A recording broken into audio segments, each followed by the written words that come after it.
Today's daf is Samach Zayin. We'll start here on the bottom of Samach Vav on the base. Rabban Masechet, very famous and quite tragic.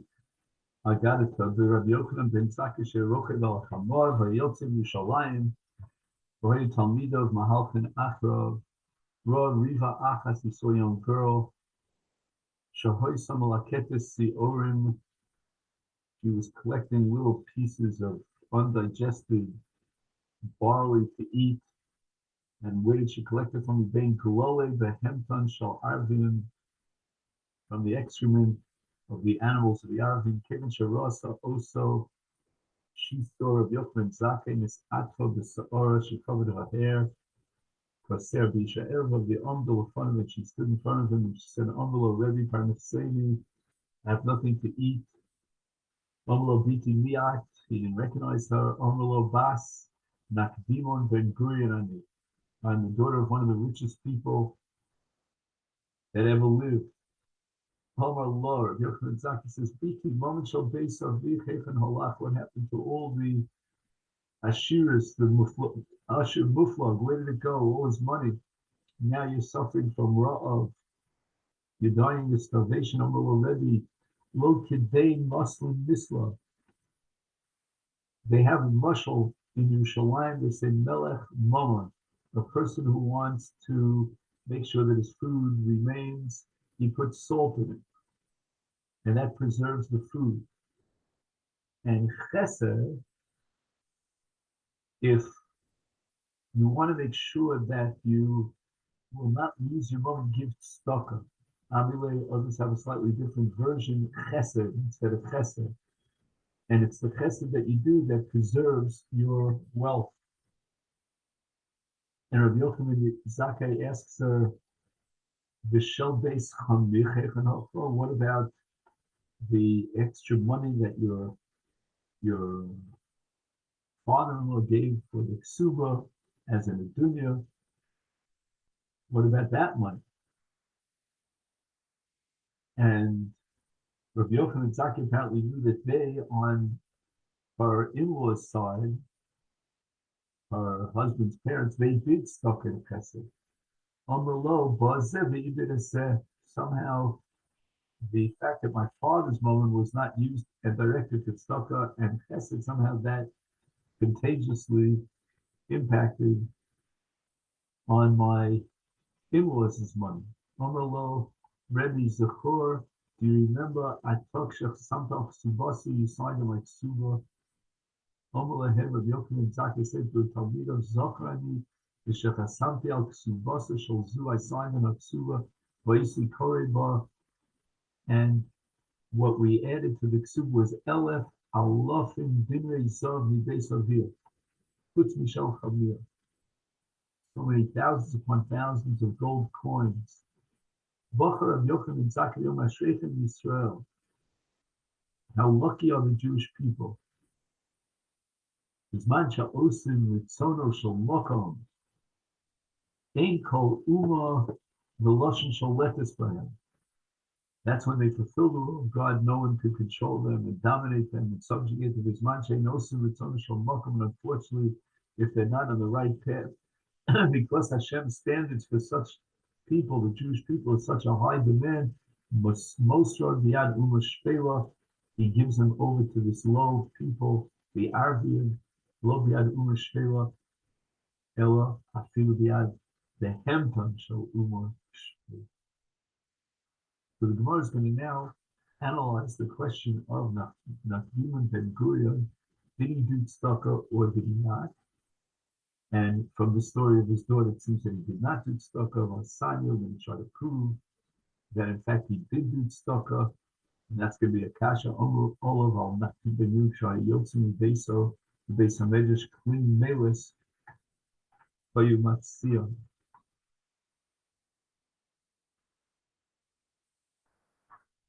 Now you must see him tafel. Uboy na niyim, umekaplen osan me'achol.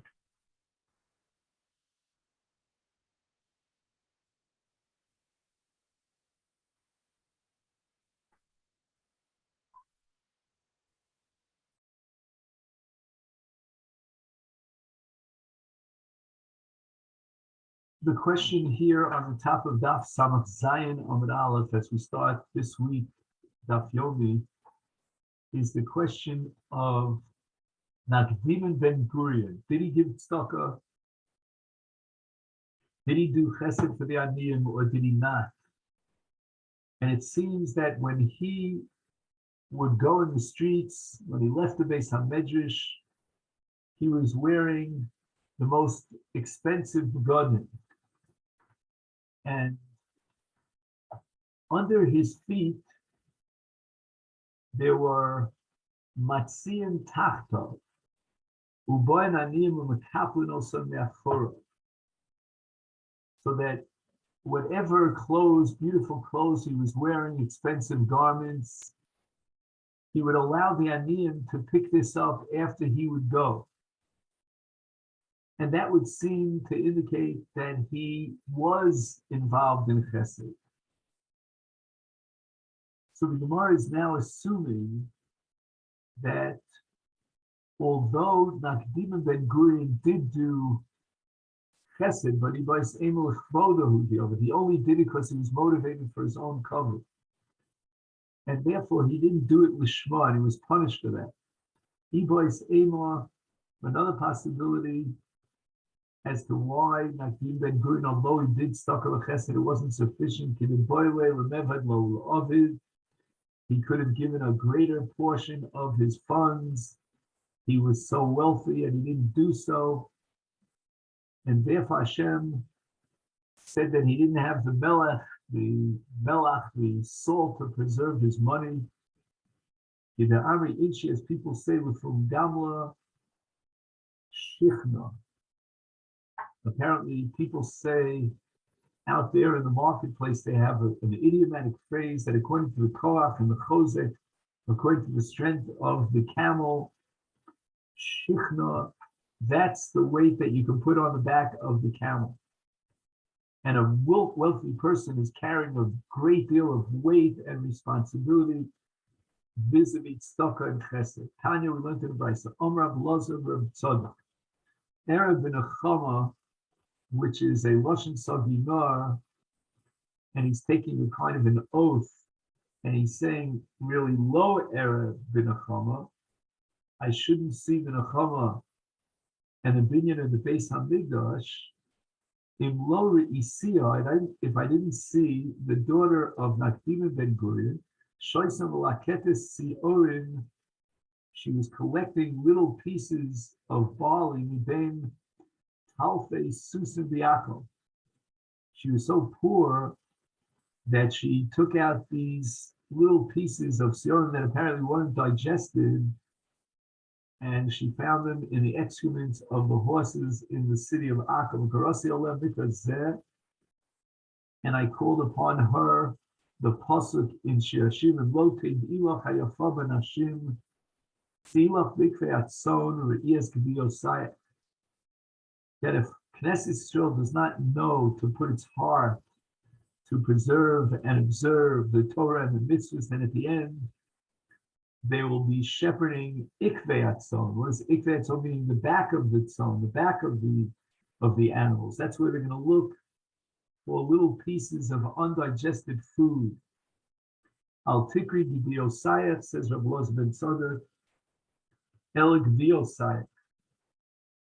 And it means re'iyas g'diosayach, their own bodies, that if they don't observe the Torah and the mitzvahs, at the end, they'll have to go to look for food, the ikvei atzon, following the line of the animals, as we saw in the story of the bas of Nakdim ben Gurion. Omar Shimon bar Amram Yochanan Echnisalo. Okay, so now we need a little bit of an introduction, and this has to do with the Mishnayos. There are two Mishnayos on the previous Amud, on the previous daf, I should say, Samach Vav.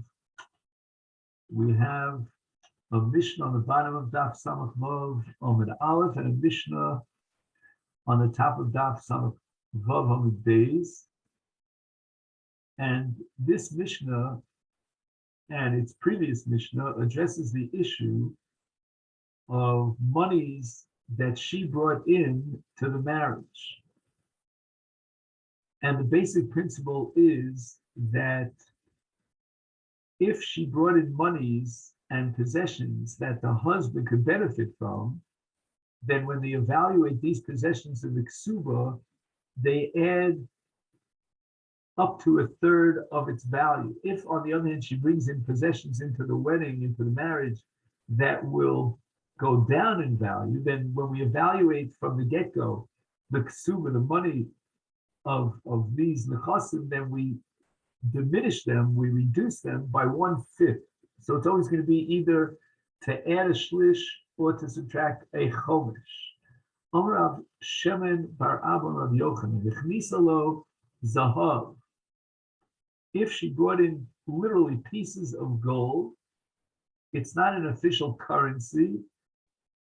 Currency is something that the Baal could gain by investing. But on the other hand, these chatichos of zav cannot be invested because they're not officially stamped with the seal of the kingship. On the other hand, they don't go down in value, they don't decrease in value, they maintain their value. In such a case, when she brings this amount of gold into the marriage, we evaluate its market value, and that's exactly it. We use that shuma to determine how much money he, the husband, will have to give her in return for the zav when the marriage terminates, which means either when he divorces her or if he dies and she collects from the Yerusha. So in this case, according to Rav Shemen, we do not reduce the amount of money that he has to pay her because the gold is not going to go down in value. It's not going to depreciate. On the other hand, it's not money that he could gain benefit from because it's not currency and he can't invest it. So basically, exactly the amount that you evaluate for is the exception to the rules established in the previous Mishnayos. That's the amount of money that we write down in the ksuba that will have to be transferred over to her. Masechet, the Gemara asks a stira on Rav Shemen from a brisa. Hazav harei hu kikelim. That zav, pieces of gold, have the same status as utensils. And the Gemara interprets this. My love, kamo kelim shel kesef.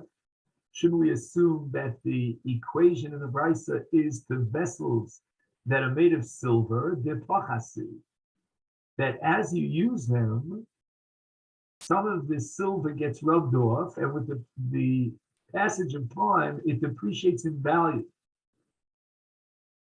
And if that be the case, then the Baal should, after the Shuma, should be depreciating that Shuma by 1/5, by 20%. And the same is true, according to this brisa, with regard to chatichos of zav, that when they do the Shuma, the Baal should subtract 20% because of the devaluation with the passage of time. And this is against Rav Shaman, who says that no, exactly what the Shuma is, that's the amount of this chayvus and the ksuba.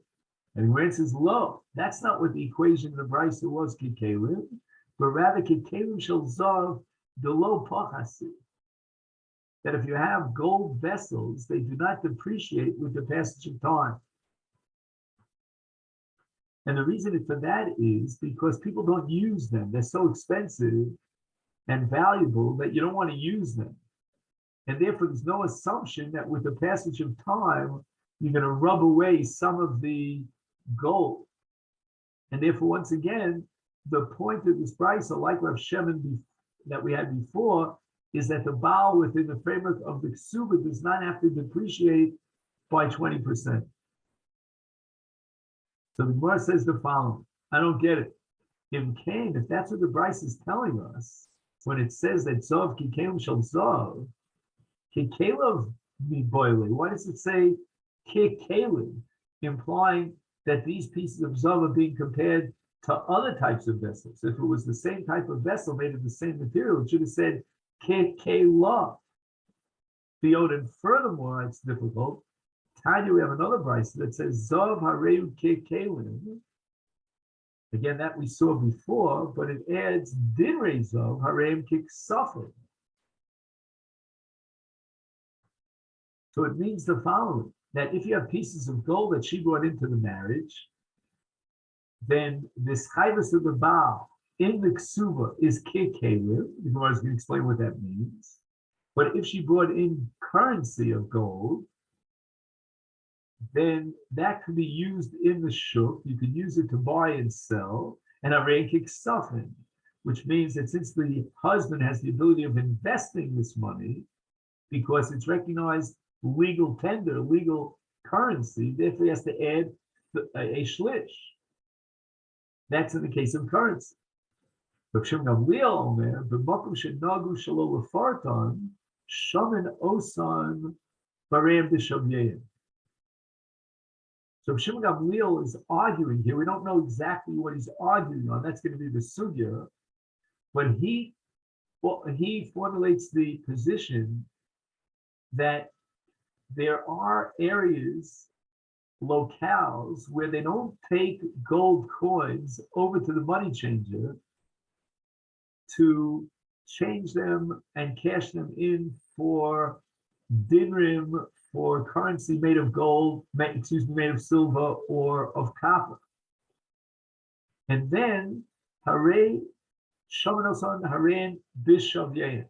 In other words, we don't subtract 20% and we don't add a third.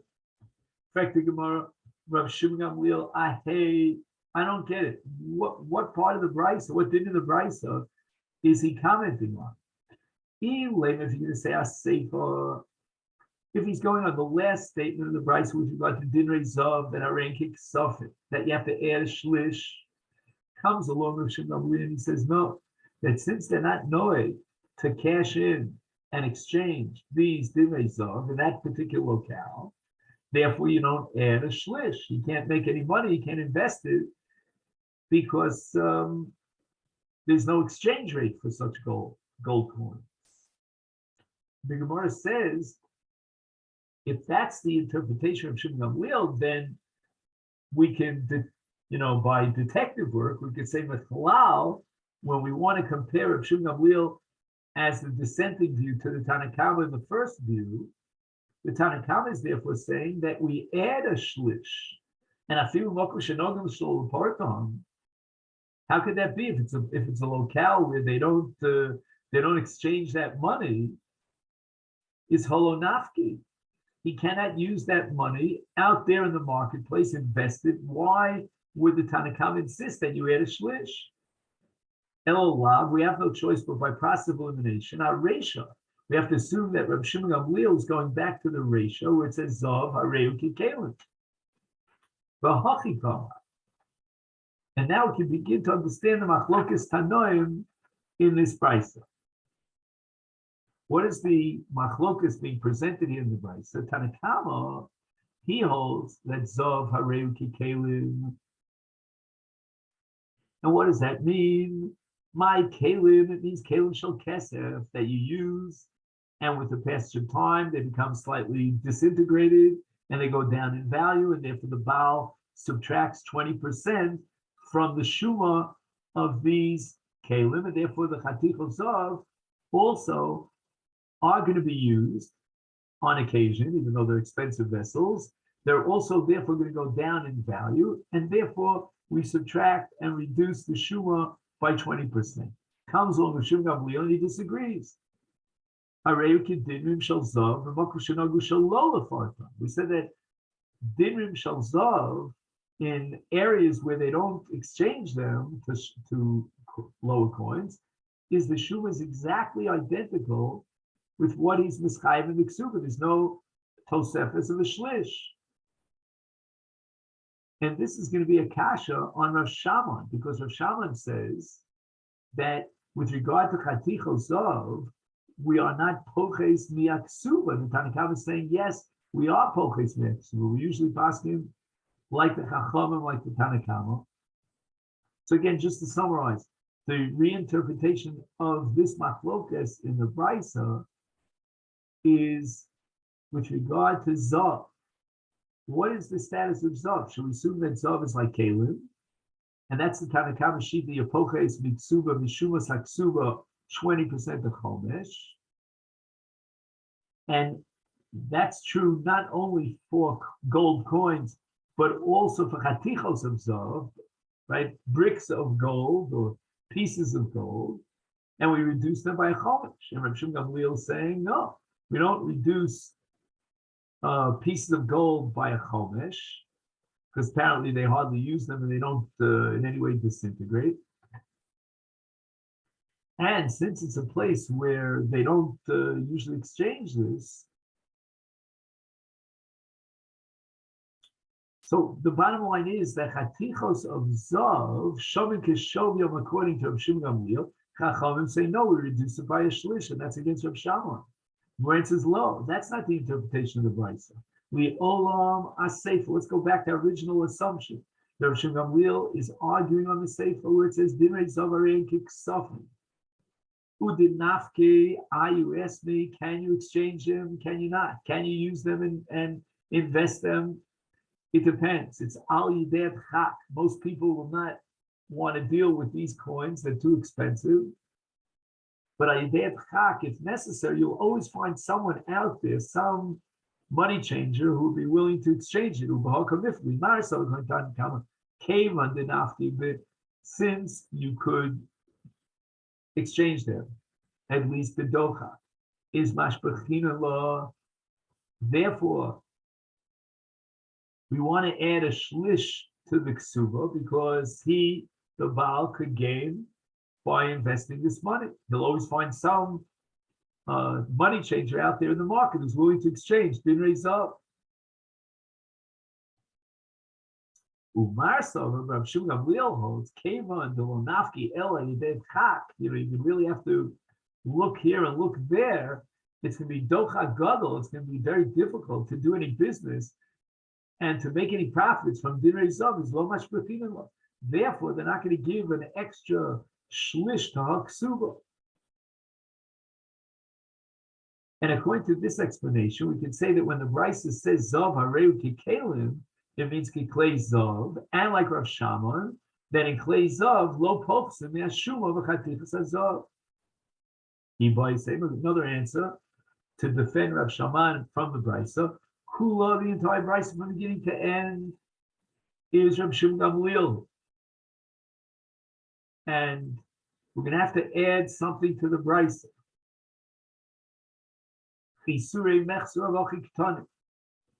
Zav hareu kikelu.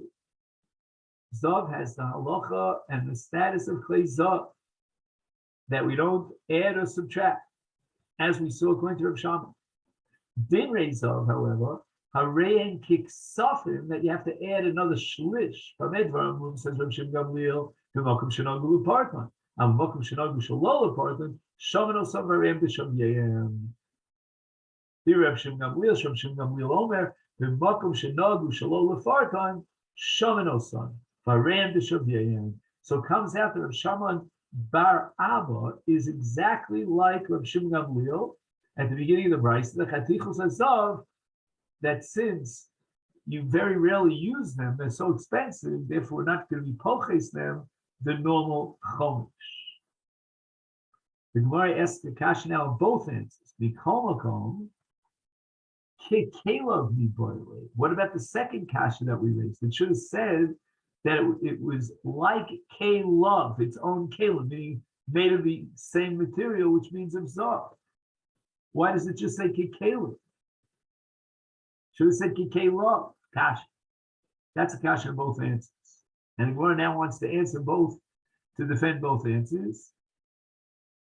If you want to insist that the Brisa has in mind that Zav is like Kalim, meaning like Klei Kesef, in order to reconcile the Brisa with Rav Shammai, is Hachem, these two Brisos, the Mayaskina, when it says Zav Harei Kalim, did have a pricha.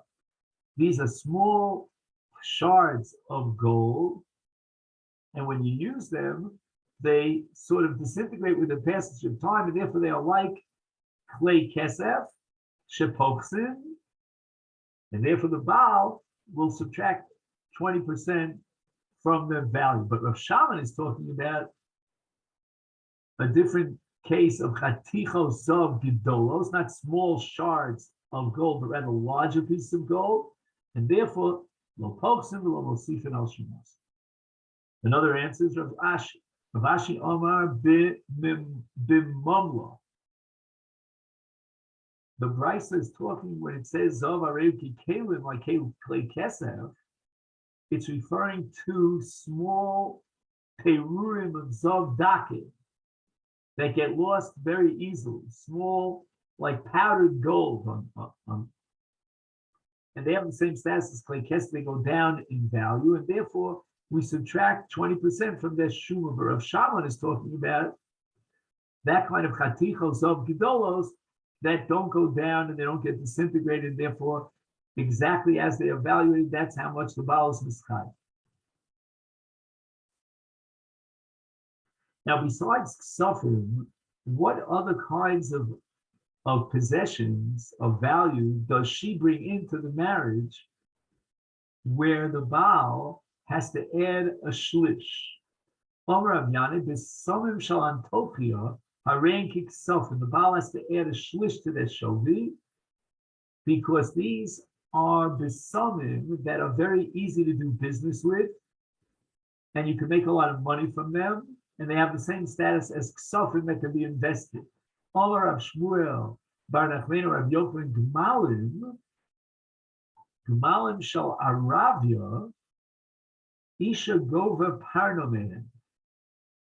She could collect, with regard to these camels, an extra amount of money from the ksuba. Meaning the Baal has to add to the ksuba a shlish, an extra third of the evaluated estimated value of the market value of these gemalim, because once again, people rent these gemalim, they pay money for it. It's like something that you can invest it and make money, and therefore she has to get an extra shlish. Omra Papi, Hani Tosave, the Bein Michse, those garments that come from a place called Bein Michse, is Isha Gova Parnamem. She collects her extra shlish from the estimated, evaluated smolos, because this nedunya of smolos that she brings into marriage are very good merchandise that can always be sold at a profit, and therefore they're like sofin, and they can be invested, and we add a shlish. Amar Popiani Saki de Rodia, the sacks that come from a place called Rodia, the ashle and the ropes that come from Kimchonia. Isha Gova Parnamayam, once again, these are sacks and ropes that she brought into the marriage as in the dunya, and there are mizumonim tomid with stakabahem, and therefore rein kiksofim. Omar Rava mireish hava mina. Originally, I thought that hani, arniki, these kind of money bags, the Machosa, the city of Machosa, Isha Gova Parno Mehem. Even though we generally say that a woman, after the death of a husband, could only collect from Karka and not from Metaltalin, but Rav and his Havamin was of the opinion that these Arniki have the status of Karka. Why?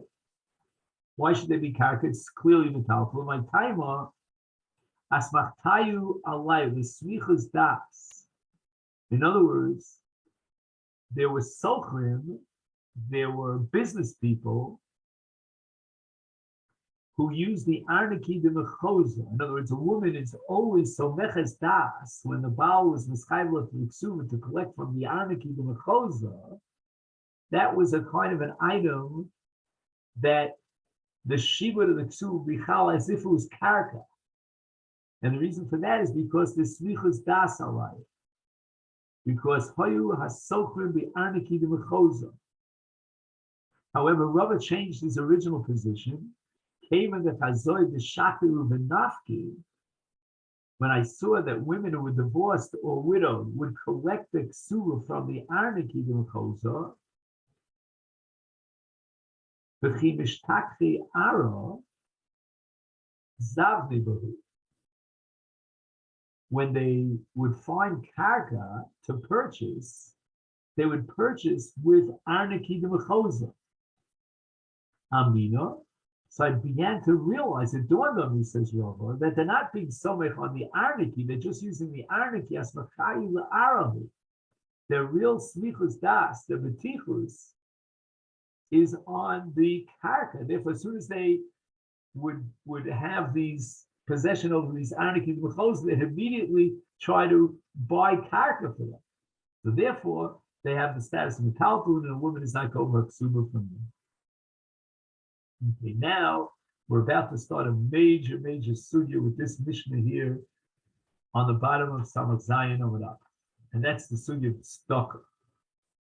And in Mitzvah Shem B'li Neder, on Tuesday morning at 8:30, we'll have a shir be'iyun on this sugya that we're about to learn of tzedakah. Hamasi is bito stam. If a person marries off his daughter and he doesn't mention specifically how much money he's bringing in for the nedunya for his daughter, the din is lo yifchos lo mechamishim zuz. Now we'll soon see what that means, chamishim zuz. He should give her a minimum of chamishim zuz, so that she'll be able to buy clothing. She'll have a very nice nedunya.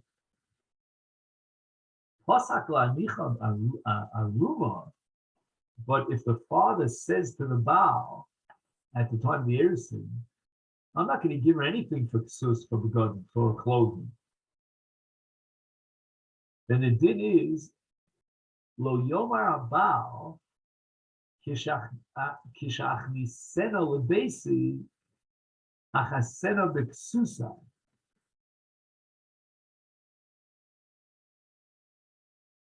The Baal wants to say the following: if the father is not willing to offer garments to dress up my future wife, then you know what? Let her remain in her father's house. Let him, the father, Daiga, worry about the clothing.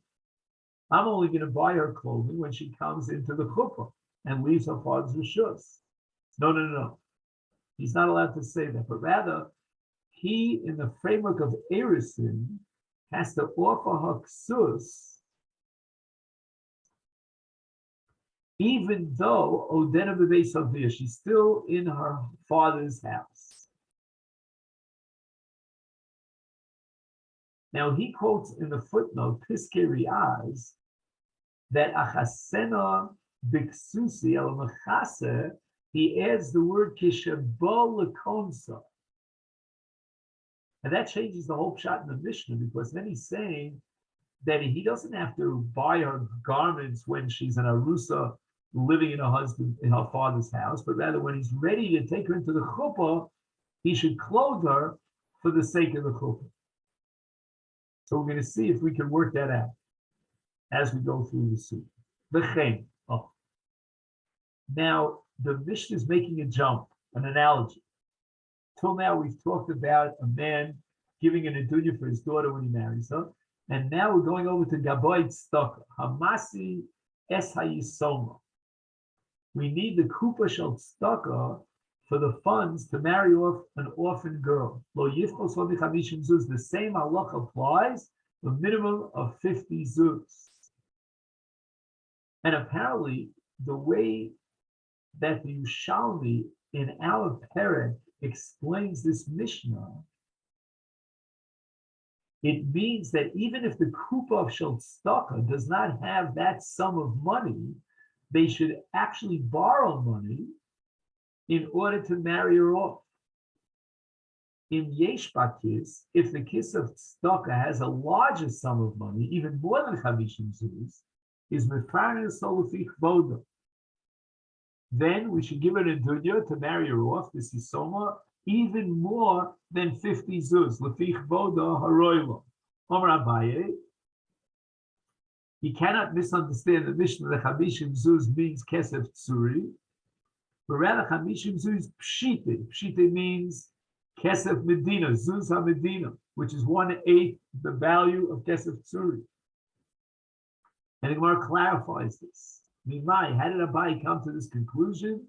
Maybe Chamishim Zuz min Kesef Tsuri, which is 8 times its value, Midiktani Sefer, because the Mishnah concludes by saying, "If yesh ba kis lefarno solo fifoda," and I'm reading my kiss. What is this kiss that's mentioned here in the Mishnah? The Arnaki shel tzedakah. We're talking about the kupa of tzedakah, where we call it, I think, a community chest. Isal kedan chamishim zuz, mamish, it really means 50 zuz literally, of kesef tsuri, which is 8 times the value of zuzi Medina. So what does the Mishnah mean when it says in yesh bakis that there's enough money in the kupa shel tzedakah that's more than 50 zuz? How much money are you going to give her? It's impossible to say that to marry off the Yisoma, we're going to give a sum of money that's greater, that exceeds beyond Chamishim Zuz Tsuri. You're going to completely exhaust the community chest from tzedakah. Very nice that you want to marry off this Yisoma. Yasam Yisoma. Who do we marry off? We have a boy who wants to get married. He's a Yasam. We have a girl. She's a Yisoma. Shabol is Parnes. Is Mefarnesim es HaYisoma. We give preference to the Yisoma, and the V'achkat, if there's still money left over in the community chest, Mefarnesim es HaYisoma. Why? Says the Mishnah,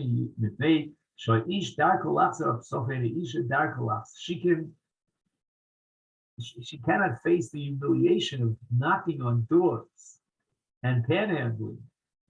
And if we don't give her tzedakah, that's what she's going to have to do. He could do such a thing and collect tzedakah without experiencing humiliation.